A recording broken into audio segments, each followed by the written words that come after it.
All right, let's dive right in. There's a financial report making some serious waves, and it's built around one massive number. It makes the case that gold isn't just climbing, it's on the road to a five-figure price tag. So we're going to break down exactly how they get there. Yup, $10,000 per ounce. That's the number. And it's at the very heart of this new financial report. Now look, it's a bold figure, right? It sounds almost unbelievable. But the whole point of this analysis is that it's not just some wild guess pulled out of thin air. So, that's the big question we have to ask, isn't it? Is a number like that just a speculative fantasy, something designed to grab headlines? Or is there something more to it?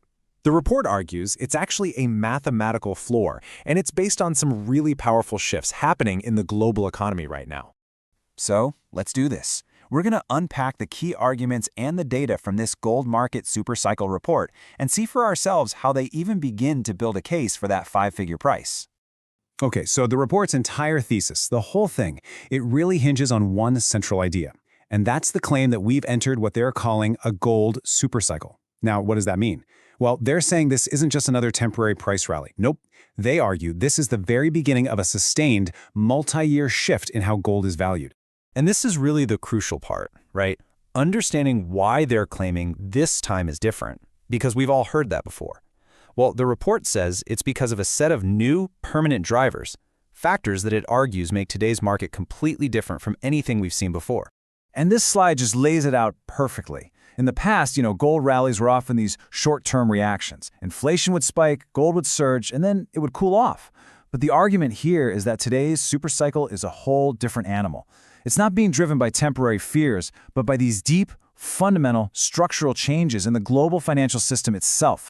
So what are these big structural shifts they're talking about? Well, the report boils it down to four key drivers. First up, you've got massive central bank buying, especially from countries outside the West. This creates this huge, steady demand floor that isn't about speculation. Then there's rising geopolitical risk. No surprise there, which naturally pushes people towards gold as the ultimate neutral, safe haven asset. Third is the de-dollarization trend. We're seeing more and more countries actively looking for alternatives to the US dollar for their reserves. And finally, there's persistent inflation. The report doesn't see this as a temporary blip, but as a long-term erosion of currency value, which, well, that keeps gold front and center as a true store of value. Okay, so that's the why. Now let's get into the how. How do they get to that $10,000 number? The first data model they use is something they call the shadow gold price model. And it's all about one thing: backing the money supply. Before we go any further, we got to quickly talk about a key term here: the M2 money supply. It sounds complicated, but it's not.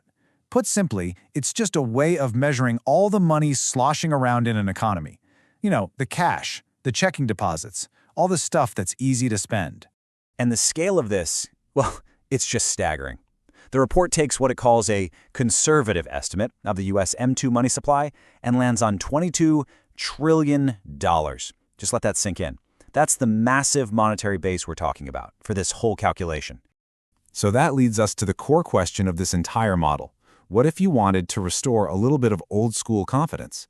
What would the price of gold need to be to back just a fraction of that enormous $22 trillion money supply? And this is where it gets really, really interesting. Look at this chart. The report's $10,000 target, that's based on gold backing only about 12% of the money supply. Now let's add some context. Back in the Bretton Woods era, the post-war system where the dollar was officially tied to gold, that required a 40% backing. If we went back to that level today, we'd be looking at a gold price of over $33,000. And suddenly, when you see it like that, the report's argument is that $10,000 doesn't look so crazy. In fact, it starts to look, well, kind of conservative. Okay, so that's one model, based on the money supply. But the report doesn't stop there.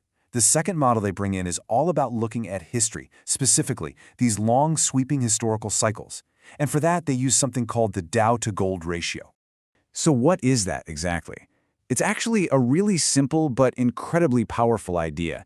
It just asks, how many ounces of gold does it take to buy one share of the Dow Jones Industrial Average? That's it.